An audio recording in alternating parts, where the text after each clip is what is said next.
Thank you very much.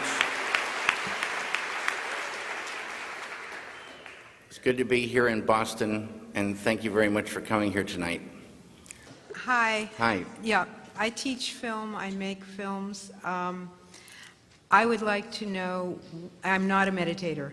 What does meditation, can you say anything about how meditation connects to your creative process or might help the creative process of my students or myself? Yes, I can. Will you? Yes, I will. Okay. Tonight's talk is consciousness, creativity, and the brain. And if you have a golf ball-sized consciousness, when you read a book, you'll have a golf ball-sized understanding. When you look out, a golf ball-sized awareness.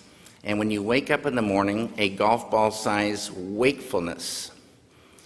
But if you could expand that consciousness, then you read the book, more understanding. You look out, more awareness. And when you wake up, more wakefulness. It's consciousness. And there's an ocean of pure, vibrant consciousness inside each one of us. And it's right at the source and base of mind, right at the source of thought, and it's also at the source of all matter. And Maharishi Mahesh Yogi teaches a technique called Transcendental meditation. It's a simple, easy, effortless technique, yet supremely profound, that allows any human being to dive within, experiencing subtler levels of mind and intellect, and transcend and experience this ocean of pure consciousness. This pure consciousness is called by modern physics the unified field. It's at the base of all mind and all matter. And they now say, modern science says, all of matter, everything that is a thing, emerges from this field. And this field has qualities like bliss, intelligence, creativity, universal love, energy, peace. And it's not the intellectual understanding of this field, but the experiencing of it that does everything.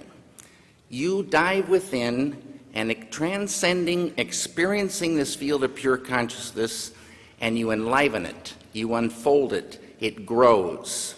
And the final outcome of this growth of consciousness is called enlightenment. And enlightenment is the full potential of all of us human beings. And a side effect of enlivening this consciousness is negativity starts to recede. When I started meditating, I was filled with anxieties, filled with fears, kind of a depression and anger. And I took this anger out on my first wife, and after 2 weeks of meditation, she comes to me and she says, "What's going on?" And I was quiet for a moment because it could have been any number of things she might have been referring to. But I finally said, "What do you mean?" And she said, "This anger, where did it go?" And I didn't even realize it had lifted. Now, these negative things like anger and depression and sorrow, they're beautiful things in a story, but they're like a poison to the filmmaker. They're a poison to the painter. They're a poison to creativity. They're like a vice grip. If you are super depressed, you can't hardly get out of bed, let alone think ideas, have that creativity flowing. So it's money in the bank to get that beautiful consciousness growing, which is flowing creativity, the ability to catch ideas at a deeper level. Intuition grows. This field is a field of pure knowingness. You dive in there, you sort of just know how to go. You know how to solve solutions. It's like an ocean of solutions. And you can just feel this thing growing. But the ultimate thing for me is the enjoyment of the doing, the enjoyment of life grows huge. I love making films now more than ever before. Ideas flow more. Everybody has more fun on the set. Creativity flows. There's no, people look like friends and not like enemies. It's a beautiful, beautiful thing, and it's us. In Vedic science, this field of pure consciousness is called Atma, the self of us all. At that level, as Dr. John Hagelin would tell you, at that level of life, we are all one. We're one. Diversity up here, unity down below. It's a great thing for the filmmaker. Thank you.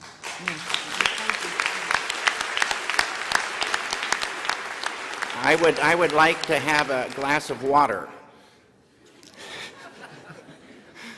if that's possible. Okay.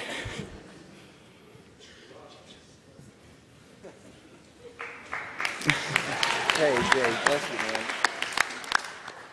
This is Jay, my friend and assistant.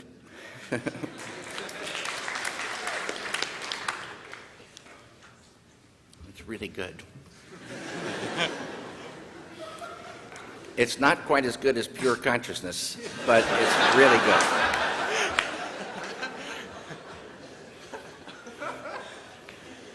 Hello. How you doing? Not bad. How are you? Good. Well, my name is Alex Harvey. I've been meditating for a while. I want to know if there was a moment where you realized the effect that pure consciousness had on your work. Right from the very beginning. And like I said, I might have been, I think I had so many anxieties and fears, and I felt those lifting. And bliss is a thing in this field, the unified field. Bliss, they say, is the sweetest nectar of life. Bliss is physical, emotional, mental, spiritual happiness. And you can vibrate with this bliss. And it's this happiness from within. They have a saying, true happiness isn't out there, true happiness lies within. And I always wondered, where is this within? And they don't say where it is. And then they don't even say how to get to it. This is the beauty of this technique. There's lots of forms of meditation, but with transcendental meditation, to me, the key is the word transcend, to dive all the way in. It's a huge realm between the surface of life and this fundamental pure consciousness, but it's there. And when you're in it, you know you're in it. It's familiar, but it's you. And right away, a happiness, but it's not like a goofball happiness. It's a thick beauty. It's a thick beauty to appreciate life and living. And why suffer? Suffering starts to go. And people say, well, you got to have anger. You got to have an edge, to create. You got to know about anger. You got to have energy. You got to have clarity to create. You got to be able to catch ideas. You got to be able to be strong enough to fight unbelievable pressure and stress and the whole thing in this world. That will lift, because this whole thing is tied to world peace, but it's going to be a better world, but it's still a very tough world. And this just gives you more and more and more ability to say, it just looks beautiful. It's way, way, way, way better. And this happened right away. Thank you. You bet.